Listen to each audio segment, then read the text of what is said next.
My husband committed suicide. Good for him. Because every death is suicide. Every death is. Every death is. Some are just more deliberate about the way they go about it. But every death is a response to that vibration between who they really are. And so let's talk about that. If everything that we say is as it is, and it all is as we say it is, it all is as we say it is. So as he's living his life, he's putting all of this into his vortex. And without meaning to, like so many, holding himself apart from his own vortex.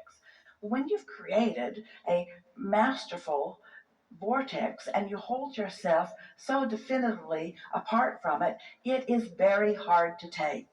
So one of two things happen. Either you find a way to find alignment while you're still in your physical body, or you find a way to find alignment when you're not in your physical body. But in any case, you find a way to find alignment. And everything that we were saying to you in that sort of hypothetical sense is our message to you that you could not have stood on your head in enough different ways to have made any difference whatsoever. It is not about you. It is not about you. It is not about you. It is not about you. It is not about you. It is not about you. I didn't help create it then. Well, so did every other person on the planet. If the cat had stopped peeing on the couch. What it created is my family felt completely apart. I have two daughters that are in a religion that if you're not in that religion, they have a hard time understanding you. Almost every religion's like that. Yeah. In other words, let's just start there. Almost everyone has a hard time understanding almost everyone. And the reason for that is you did not say, I'll go into this time-space reality and I'll understand everyone. That would make you crazy. That's what Facebook is doing to you. You're so involved in everybody else's lives, you're completely unfocused about your own. Do I just let go, though, of my grandchildren? I have 8 grandchildren and 2 daughters, and I can't seem to get to a place where I can accept I don't get to see them. Here's the thing. Don't get to the place where you accept. That's like, we don't want you or anyone to ever get to the place where you accept that something that you want can't be.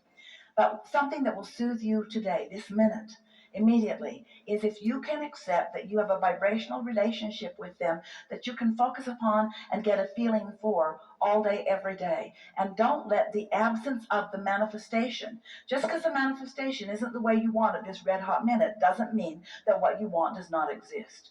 You got to focus unconditionally for a while. And it's our promise to you. When you focus unconditionally for a while, so that you're tuned in, tapped in, turned on, feeling better, the universe will orchestrate a way for you to rendezvous with the things that you want. It must be, it is law.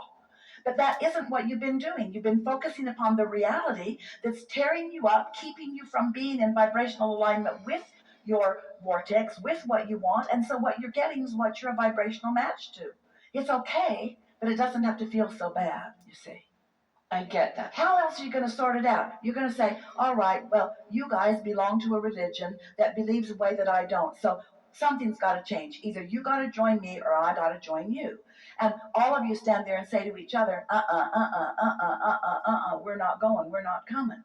And so then you say, okay, then that's got to be the end of it, because if we can't make peace in this one, we say, no, it's not the end of it. It's the beginning of it. Because in all of that discord, you're launching rockets of desire. You're remembering who you are. Do you know that as you came into this physical experience as these clusters, that not only are you eternally tied to these children and grandchildren, but all who have come before are also tied, and they are all non-physically focused and looking here too.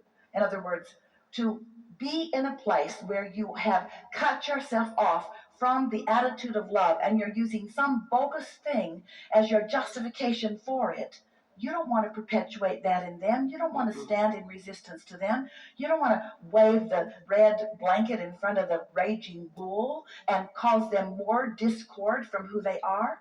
If you love your children, and we know you do, and you love your grandchildren, and we really know you do, but if you love your children, and we know you do, and you love your grandchildren, and we know you do, and you love your children, and we know you do, if you love anyone, and we know you do, then your dominant intention is to help them as best you can find alignment with who they are. And opposing them and making them wrong and staking your claim and showing them where they're wrong is not the way to go about it. You just got to remember who you all are as source, and you got to remember how you felt when they were little, and how you felt when they got married, and how you felt and how you felt and how you felt.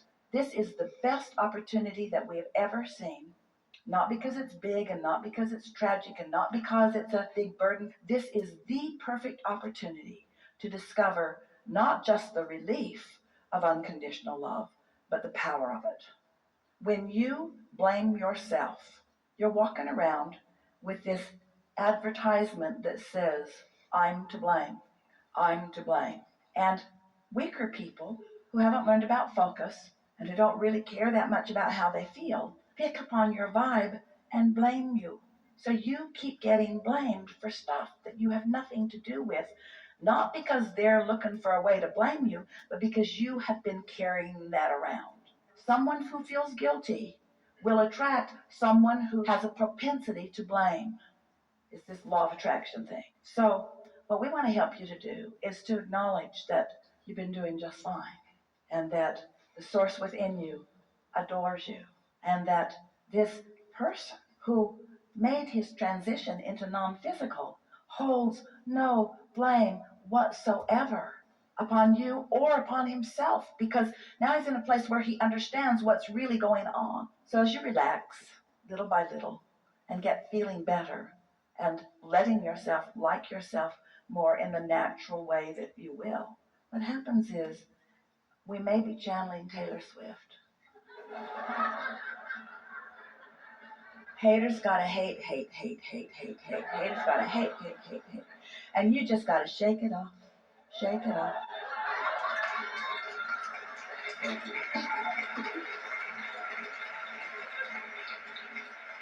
Because you cannot please them. You can't understand.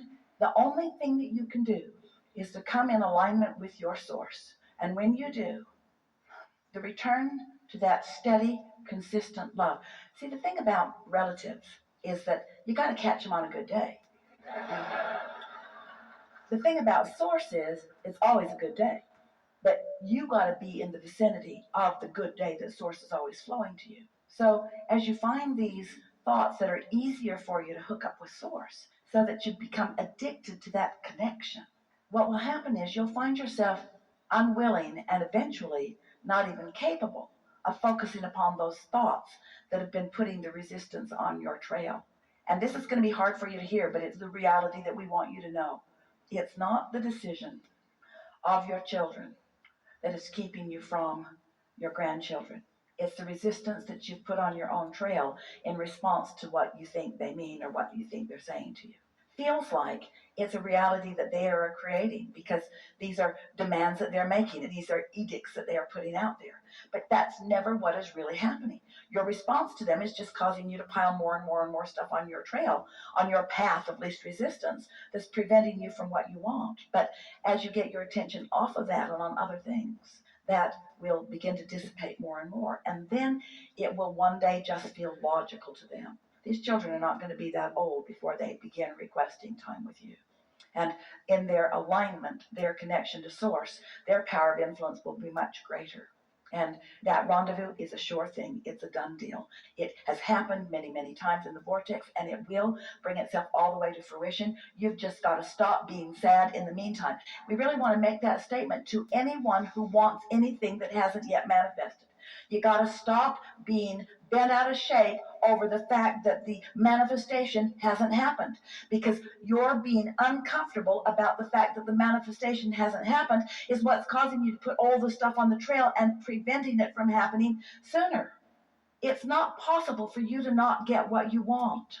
We just don't think you should have to croak in order to get your resistance to go away. That is extreme, but it works. But we don't think you should have to do that in order for your resistance to be away. You see? The human mind is so powerful with memory. The human mind is so powerful that you have the ability to use it to focus to your advantage. And it's just not easy. At night, I'll lay down to sleep. You know why it's not easy? because law of attraction is responding to the momentum that you've got going. But as you try a little bit and focus elsewhere a little bit, that momentum will subside. Our story, you've heard it if you've been listening to us at all. San Francisco car, top of the hill, take the brake off, take it out of gear. Esther wanted to just push it just a little bit to see what would happen. Jerry advised against it. He knew what would happen, and so did Esther, but she thought it would be fun. She was teasing him. Come on, let's just see. Let's just see. Well, you know what happened. The momentum would take it right into the bay.